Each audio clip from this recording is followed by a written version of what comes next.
ঈদ মোবারক। সবাইকে ঈদের অনেক অনেক শুভেচ্ছা জানিয়ে আমন্ত্রণ জানাচ্ছি জিটিভির ঈদের বিশেষ আয়োজন Bhaiya housing presents Tara star powered by Z iron স্টিলের আজকের আয়োজনে। আমি শান্তা জাহান রয়েছি এবং ঈদের এই পুরোটা সময় জুড়ে আমি আপনাদের সাথে থাকবো জিটিভির পর্দায় প্রিয় তারকাদেরকে সাথে নিয়ে, যাদের সাথে হবে আড্ডা, আর সেই সাথে আমরা আড্ডায় আনন্দে ঈদের এই মুখরিত সময়টাকে আপনাদের জন্য প্রেজেন্ট করব তারকাদের নানা বৈশিষ্ট্য, নানা অজানা তথ্য নিয়ে।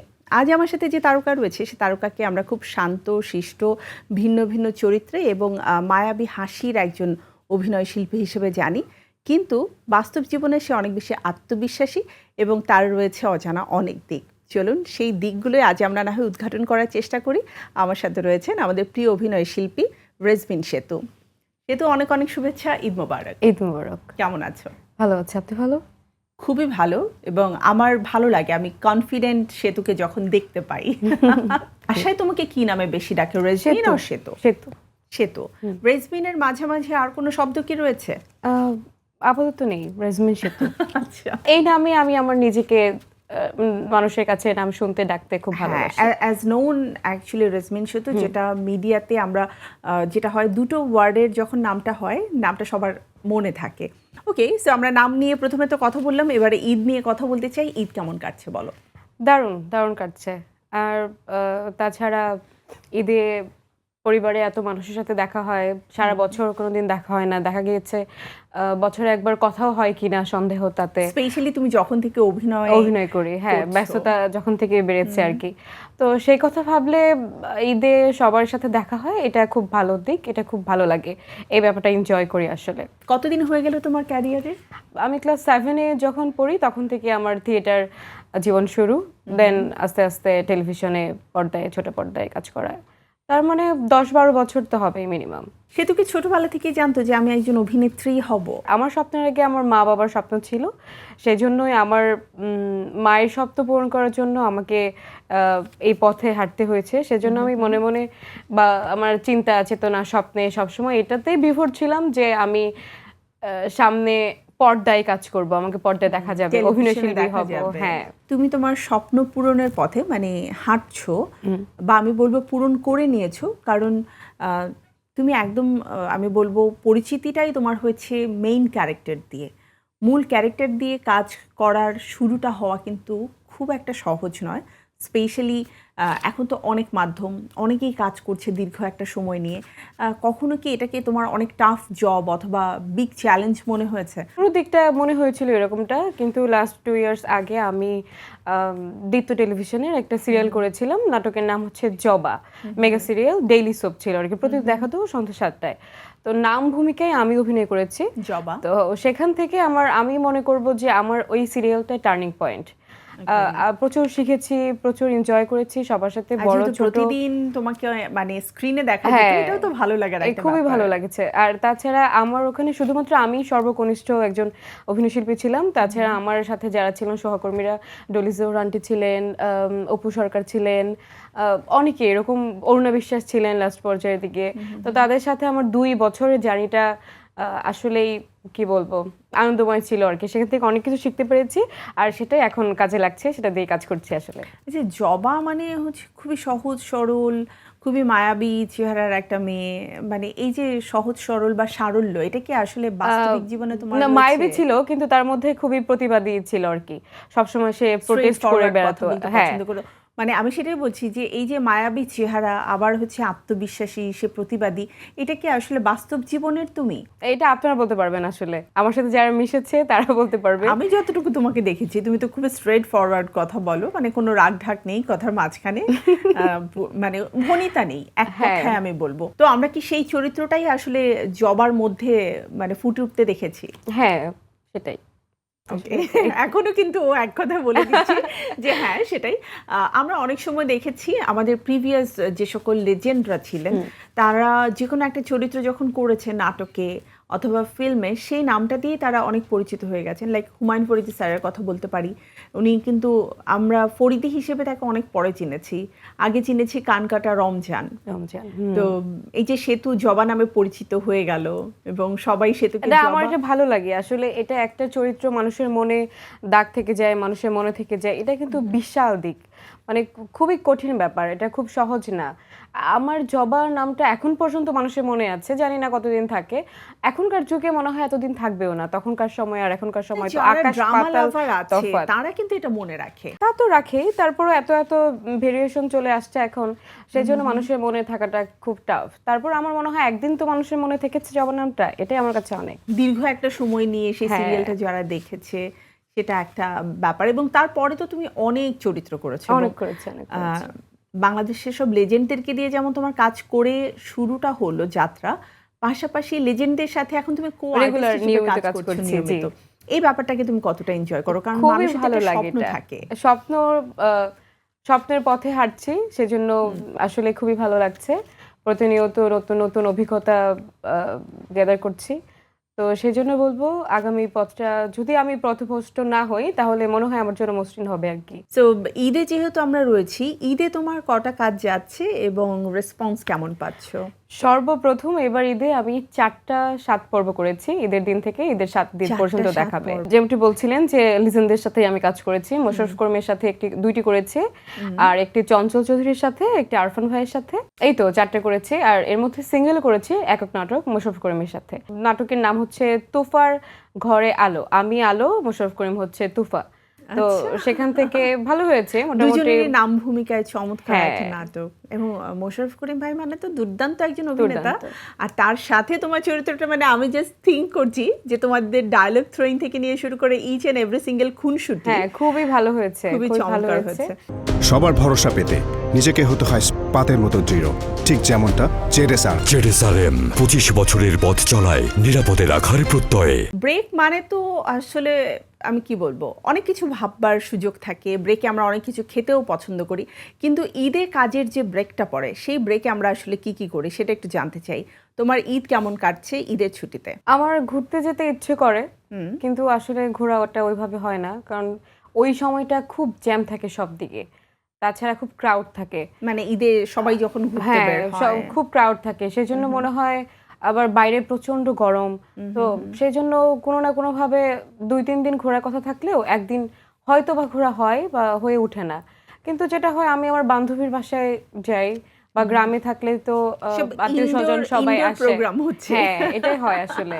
আর গ্রামে থাকলে আমার আত্মীয় স্বজন যারা আছে তারা সবাই আবার আসে আমাদের বাড়িতে, আমরা তাদের বাড়িতে যাই, এভাবে সময় কেটে যায়। খেতে পছন্দ করে সে তো, হ্যাঁ, সে তো মানে ফুডি। অনেক ফুড। তো ঈদের ছুটিতে আন্টি তোমার জন্য স্পেশাল কি কি রান্না করছে? স্পেশাল কোনোভাবে ওইভাবে রান্না করে না, সবার জন্য যা করে আমি সেটাই খাই। আমি খুব লক্ষ্মী বাচ্চা, আমার কোনো আবদার নেই আসলে যে স্পেশাল এটা আমার জন্য করো, এটা করো, আমার কোনো চাওয়া পাওয়া নেই। নর্মালি তো অনেক ব্যস্ততা, বাসায় নিশ্চয়ই তোমার রান্না বান্না করার সুযোগ হয় না, কিন্তু এখন যেহেতু ছুটি নিজে রান্না করছো? আমি রান্না করতে পারি না, সিরিয়াসলি? সিরিয়াসলি। এটাও কোনো মেয়ে এত সরাসরি বলে? আমরা যেহেতু মানে নিজেরা খুবই আত্মবিশ্বাসী, নিজেদের উপর ওই ইয়েটা আছে যে আমরা যে কোনো Confidence টা কিছু আমাদের হ্যাঁ খুব থাকে। করতে পারবো। তো দেখা গিয়েছে যে বাসায় আম্মু নেই, আমি একা কিছু রান্না করে খেতে হবে, তখন সবকিছুই পারবো। কোরবানি ঈদ স্পেশাল কোন খাবারটা তোমার খেতে বেশি পছন্দ? গরুর মাংস দিয়ে মুড়ি দিয়ে গরুর মাংস Yes, মাখা, ঝাল গরুর মাংসটা, হ্যাঁ, সাথে সাথে আবার কলিজার ভুনা যদি থাকে। Yes. তুমি তো হচ্ছে টোকাই নাট্যদলে কাজ করেছো, হ্যাঁ, তাই না? এবং এরপর থেকে টেলিভিশনের একদম নিয়মিত মুখ তুমি হয়ে গেলে। মঞ্চ অথবা টেলিভিশন কোনটাকে তুমি আসলে এগিয়ে রাখবে এবং কেন? এখন যেহেতু টেলিভিশনে কাজ করছি সেজন্য টেলিভিশনটাই এগিয়ে রাখবো। আর মঞ্চ টেলিভিশন অনেক পার্থক্য। মঞ্চে কোনো রকম সুযোগ সেকেন্ড টাইম কিছু পাওয়া যায় না, যা করব একবারই। টেলিভিশনে তো অনেকবার সুযোগ পাওয়া যায়, অনেকবার কাটিং থাকে, এবার ভালো হয় না, আমি আরেকবার ভালো করে ডেলিভারি দেওয়ার চেষ্টা করলাম, হয়ে গেল, অনেক সুযোগ থাকে। সেজন্য মঞ্চটা হচ্ছে একদম জীবনের শেষ পর্যায়ে, কিছু থাকে না যে এখনই শেষ, হয় বাঁচবো নয় মরবো, এইভাবে করতে হবে আমাকে কাজটা। তবে মঞ্চটা অনেক দিন ধরে রিহার্সাল করতে হয়, আলাদা অভিজ্ঞতা গ্যাদার করা যায়, অনেক কিছু শেখা যায়। সবকিছু মিলিয়ে মানে তখনকার চিন্তা ভাবনা, একজন প্রম্পট করছে সেটা শুনতে হবে, লাইটস ক্যামেরা, আবার সামনে দর্শক, আবার পাশে কোয়ার্টিস্ট, সবকিছু মিলিয়ে আমার পরের কিউ, এগুলো অনেক বেশি কঠিন একটা বিষয়। লাইভলি এবং হচ্ছে মাথায় রাখতে হয়, এটাই আমার শেষ মানে চান্স। হ্যাঁ, এটাই। So there is no second chance anymore, এটাই পারফেক্ট হতে হবে। লাইফে কি এরকম কোনো চান্স নেওয়া হয়েছে? কাউকে ভালো লেগেছে যে সেই আমার জীবনের ফার্স্ট এবং সেই আমার জীবনের লাস্ট? হ্যাঁ, এরকম তো হয়েছে, যেহেতু এই বয়সটা আর কি এরকম হওয়ারই বয়স, এরকম হয়েছে। কিন্তু পরে দেখেছি যে না, আসলে এটাই লাইফের সবকিছু না। লাইফের গোলটা এখানেই সেট করলে হবে না, আমাকে অনেক বড় হতে হবে, একদম সর্বোচ্চ চূড়ায় পৌঁছাতে হবে। মানে স্বপ্ন আকাশ ছোঁয়া, গন্তব্য বহুদূর, এরকম একটা ব্যাপার ঘটেছে এরকম কিছু। কিন্তু কতদিনের পরবর্তীতে প্রেম ছিল? প্রেম তো থাকেই। প্রেম ছিল বলতে, প্রেম অহরহই ঘটে, মনে হলে প্রেম ঘটে, কিন্তু না, বাস্তব মানে জীবনের আমরা প্রেম যেটা সবসময় দেখি, তুমি দেখবে আমাদের দেশের তারকারা বিশেষ করে প্রেমটাকে অলওয়েজ লুকিয়ে রাখতে পছন্দ করে, বাট পার্শ্ববর্তী দেশ যদি আমরা দেখি, তুমি দেখবে শুরু মানুষ থেকে ডেট কিন্তু করছে যে সেটাও এটা- তারা যেমন বলতে পছন্দ করে, ইভেন ব্রেকআপের পরে কেন ব্রেকআপটা হলো বা তার ফিলিংটা কি রিয়েলাইজেশন হলো, সেটা নিয়েও কিন্তু এখন তুমি দেখবে কিয়ারা আদভানির মতো অলরেডি যে একজনের ওয়াইফ, মা হয়ে গেছে, তারপরেও কিন্তু সে তার ব্রেকআপ নিয়ে কথা বলেছে। মৃণাল ঠাকুর, সে তার ব্রেকআপ নিয়ে কথা বলেছে। আমরা যখন আমাদের কর্মজীবনে অনেক বেশি সফল হয়ে যাই, ব্যক্তি জীবনে তার জন্য মানে একটু কঠিন হয়ে যায় সবকিছু মেনটেন করা। ব্যক্তি জীবনে সফল, সে তার কর্মজীবনে সফল না। তো দুইটাই সমান সমান একটা মানুষ পাবে না কখনো। কর্মজীবনে যে সফল, সে ব্যক্তি জীবনে কোনোভাবেই সফল থাকার মানে সুযোগই নেই। তার কর্মজীবনে সে তার জীবন দিয়ে কাজ করে যাচ্ছে তার সফলতা অর্জন করার জন্য, তো সেখান থেকে ব্যক্তি জীবনে তো টাইম দিতে পারছে না সে।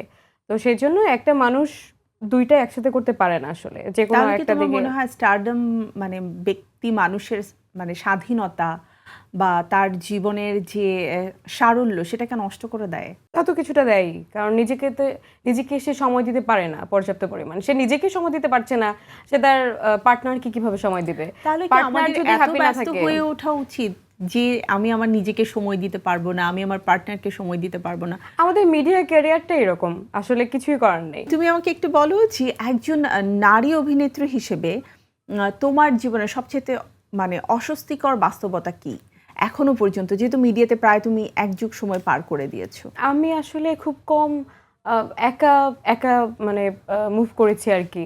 আমার সাথে সবসময় আমার আম্মু সবসময় ছিল, এখনো আছে, থাকে অল টাইম। তো সেই জন্য আমি বাকি সবার মতো থাকি না, অনেক কিছু ক্রাইসিস বা বিটার এক্সপেরিয়েন্স হ্যাঁ, হওয়া, এরকম আমি ফেস করিনি এখন পর্যন্ত, সেই জন্য আমি বলতে পারবো না। তাছাড়া এমনিতে অনেক শুনেছি, অনেক মানুষের অনেকভাবে প্রবলেম হয়েছে একা একা যাওয়ার জন্য, তাকে অনেকভাবে হ্যারাসমেন্টের শিকার হতে হয়েছে, কিন্তু আমার এখনো হয়ে ওঠেনি। আর তাছাড়া আমি খুব ছোটবেলা থেকে তাদের সামনে বড় হয়েছি, তো তার সব ডিরেক্টর আঙ্কেল, তখন আঙ্কেল বলতাম, এখন ভাই হয়েছে আর কি, এরকম ব্যাপার। তো সেই জন্য আমি তাদের খুব ভালোবাসার একটা মানুষ, সেই জন্য আমি কখনো এরকম কিছু মানে শিকার হইনি। আদরে বড় হয়েছে, হ্যাঁ। তো সেই ব্যাপারটা মানে স্নেহ এবং আদর জায়গাটা রয়েছে। আমার কাছে মনে হয় যে হ্যাঁ, কিছু অনাকাঙ্ক্ষিত ঘটনা তো সব জায়গাতেই সব ঘটে, জায়গায় ঘটে। কিন্তু মুখরোচক ঘটনার জন্য আমরা অনেকে আসলে ভয় পেয়ে যাই বেশি, মুখরোচক গল্পটা বেশি হয়। আর তিল থেকে তাল হয়, ব্যাপারটা এরকম আর কি, অনেক বেশি। যা ঘটে না তার চেয়েও বেশি একটু রটে আর কি। একদম। সবার ভরসা পেতে নিজেকে হতে হয় পাতের মতো দৃঢ়, ঠিক যেমনটা জেরেসার। জেরুসালেম 25 বছরের পথ চলায় নিরাপদে রাখার প্রত্যয়ে। তোর কাছে আমার একটা জানার ব্যাপার আছে, তোমার কি কখনো এরকম মনে হয়েছে যে তুমি যে কাজ করছো সেটা শুধুমাত্র টাকার জন্যই করছো? না, প্রশ্নই ওঠে না, এরকম মনে হয়নি কখনো। জীবনে কোনো বড় ব্যর্থতা যা তুমি কখনোই ভুলতে পারো না? ভুল মানুষকে বিশ্বাস করা, সহজেই বিশ্বাস করে ফেলে, এরকম। এরকম ক্ষেত্রে আমার কি মনে হয় জানো, ব্যর্থতা ওই মানুষটার, তোমার না। অবশ্যই তা না হলে আমি এরকম কথা কিভাবে বলি আর কি। তোমার ফোনের সবচাইতে হিডেন জিনিসটা কি, যেটা একদম পাসওয়ার্ড দিয়ে লক করে রেখেছো, কেউ দেখতে পারে না? কিছুই নাই, আমার ফোন লকটাই শুধু, আর কিছু না। কারণ আমার ওই ফোন, ওই লকটা কে কে জানে? ওই লকটা আমার মা জানে, আমার ছোট বোন জানে, ইভেন আমার কলিগস কিছু মানুষজন জানে, মেকআপ আর্টিস্টের তাহলে তো অ্যাসিস্ট্যান্ট। হিডেন এটা হলো কিছু না। নাই আসলে। ওরা ছবি টবি তুলে কথা, মানে অনেক সময় রিল বানায়, তখন ওরা জানে আর কি। কিন্তু ওরা খুব বিশ্বস্ত, আমার মনে হয় না কোনোদিন কিছু করবে আর কি। তোমার কি মনে হয় সহশিল্পীদের প্রেমে পড়া উচিত? না তোমার কখনো হয়েছে? না, আমি কখনো এই চিন্তা ভাবনা আমার মাথায় আনতেও চাই না, মনেও আনতে চাই না, কোনোভাবেই না। আমার যতগুলো ওস্তাদ বলেন, গুরু বলেন, গুণীজন যারাই আমার ছিল, তারা আমাকে সবসময় ছোটবেলা থেকে বলেছে যে সে তো প্রেম করা যাবে না কোনোভাবে, আর সেখান থেকে তো সহশিল্পীদের সাথে আরো না। তার মানে তোমার গ্রুমিংটা খুব ভালো ছিল। খুবই ভালো But, ছিল। তার তার জন্য যদি আমি নাও তাদের হয়ে সাথে থাকে, তাদের প্রতি খুব কৃতজ্ঞ আর কি। তোমার যদি নাও হয়ে থাকে সহশিল্পীর তো তোমার জন্য প্রেম হতে পারে, এমনটা কি হয়েছে? এমন হয়েছে, এমন তো হয়, একটু Proposal সুন্দরী মেয়েদের পেয়েছো? একটু লাগে, এরকম হয়। কটা পেয়েছো এখনো পর্যন্ত? সহশিল্পীদের কাছ থেকে প্রপোজ করেছে কজন? 3-4 জন। জীবনের সবচেয়ে বড় মিথ্যা কি যেটা তোমাকে সান্ত্বনা দেয়? একদিন সবকিছু ঠিক হয়ে যাবে। সোশ্যাল মিডিয়াতে সবচেয়ে বড় রিউমার যেটা টোটালি মিথ্যা, তুমি কোনোভাবেই জড়িত না? আমার এ পর্যন্ত কোনো রকম রিউমার এখন পর্যন্ত ছড়ায় নাই। একেবারে শেষের দিকটাতে রয়েছি, এবারে Sure. নিজেকে নিয়ে একটু সমালোচনা করো। তোমার Okay. সবচেয়ে বাজে দিক কোনটি? বাজে দিক, আমি কমিউনিকেশনে খুব খারাপ। আমি কল টল রিসিভ করা এগুলোতে খুব ব্যাড। এটা বাজে দিক, এটা আমার ইয়ে করতে এটা হবে। অ্যাভয়েড করা উচিত, তাই না? তোমার একটা ভালো দিকের কথা বলো। ভালো দিক, আমি খুবই মিশুক, সবার সাথে খুব ভালোভাবে কথা বলার চেষ্টা করি, জানার চেষ্টা করি। তো এটা একটা ভালো দিক। এতে করে কেউ, আমার মনে হয় না যে কেউ বলতে পারবে আমি খুব অহংকারী বা এরকম কিছু। আমি ছোট বড় সবাইকে খুব মন থেকে ভালোবাসার চেষ্টা করি, এটা আমার ভালো দিক। একেবারেই শেষ প্রশ্ন, আজকের রেজমিন সেতু, সেই ছোট্টবেলার রেজমিন সেতুকে যদি কিছু বলতে চায় তাহলে কোন কথাটা বলতে? অনেক বড় হও, কারো কথা না শুনে পাছে লোকে কিছু বলে, এরকম কিছু না। নিজের ইচ্ছেগুলোকে বাদ দেওয়া যাবে না কোনোভাবেই না। সেটাই আর কি, যে মা বাবার শাসনে থাকো, মা বাবাকে সম্মান করো, ভালোবাসো মৃত্যুর আগ পর্যন্ত, এটাই। উফ মাই গড, এখন আমার মনে হচ্ছে ওর বয়স 50, ও তো 35 বলেছে। যে খুব ভালো লাগলো সেতু তোমার সাথে কথা বলে। আমার অ্যাকচুয়ালি পুরো আয়োজন জুড়ে একটা ব্যাপার ছিল যে আমি সেতুকে জানতে চাই ব্যক্তি সেতু আসলে কেমন, কারণ আমরা তোমাকে চরিত্র পোট্রে করতে দেখি, বাট ব্যক্তি সেতুকে জানাটা খুব বেশি গুরুত্বপূর্ণ, তাহলে বন্ধুত্বটা ভালো হয়। তো খুব ভালো লাগলো তোমার সাথে আড্ডা দিয়ে। আমরা বিদায় নেব, কিন্তু তোমার মুখের একটা ডায়লগ, বিকজ আমি ক্যারেক্টারে মানে সেতুকে পেতে চাই, একটা ডায়লগ শুনে আমি দর্শকদের কাছ থেকে বিদায় নেব। আচ্ছা, এবারে 7 পর্বের একটা চরিত্র ছিল, আমি দিল, নাটকের নাম হচ্ছে দিল মহব্বত। তো ওই দিল যে আরফান ভাই, তার সাথে বিয়ে হবার আগে আর একটা ছেলের সাথে আমার সম্পর্ক ছিল, চরিত্রে, নাটকের চরিত্রের কথা বলছি। তো ওই ছেলেটা আমার সাথে আর কি বিট্রে করে, তখনকার একটা ডায়লগ এই মুহূর্তে অত বেশি মনে আসছে না, তারপরে যেটা বলি, তুমি আমার সাথে এরকম করতে পারলা সাজ্জাদ, আমি না তোমার কত ভালোবাসি, এরপরও সেই তুমি আমারে ঠকাইলা। তোমারে ভালোবাসা আমি আমার বাপ মায়ের মুখে চুনকালি দিয়ে ঘর বাড়ি ছাড়ছি, আমার বাপ মায়ের মান সম্মান সব নষ্ট করছি এই তোমার মতো বেইমানের জন্য। আর সেই তুমি আমারে এমনি ঠকাইলা, তুমি আমার প্রেমের জালে ফাঁসাইয়া আমার জীবনটারে নষ্ট করলা। এই তোমার জন্যই আমি বিয়ের আসর থেকে পালাই আইছি, আর এখন তুমি আমারে বলতেছো তুমি আমার বিয়ে করবে না। ঠিক আছে, আমার বোঝা শেষ, চললাম আমি আমার পথে। খবরদার পিছন পিছন আসবা না, আজকের পর থেকে তুমি আমার কেউ না। বাহ, চমৎকার, খুব ভালো থাকো সেতু, অনেক অনেক ভালো কাজ করো, তোমার জন্য শুভকামনা। থ্যাংক ইউ সো মাচ, এবং থ্যাংক ইউ সবাইকে, থ্যাংক ইউ জিটিভিকে আমাকে এত সুন্দর একটা সুযোগ দেওয়ার জন্য, আপনাদেরকে গল্প শোনানোর জন্য সুযোগ করে দেওয়ার জন্য। Thank you so much. প্রিয় দর্শক, এই ছিল আমাদের আজকের আয়োজন। বিদায় নিতে হচ্ছে, কিন্তু আমি শান্তা জাহান পুরো ঈদের আয়োজন জুড়ে আপনাদের সাথে থাকবো জিটিভির পর্দায়। ভাইয়া housing presents, Tara star, powered by ZSRM স্টিলের প্রতিটি আয়োজনে সাথেই থাকুন। প্রিয় তারকাদের সাথে অনেক অনেক আড্ডা উপভোগ করুন। ঈদ কাটুক আনন্দে, এই প্রত্যাশায় আজকের মতো বিদায়। ঈদ মোবারক। সবার ভরসা পেতে নিজেকে হতে হয় পাতের মতো দৃঢ়। ঠিক যেমনটা জেড এস আর। জেডএসআরএম 25 বছরের পথ চলায় নিরাপদে রাখার প্রত্যয়ে।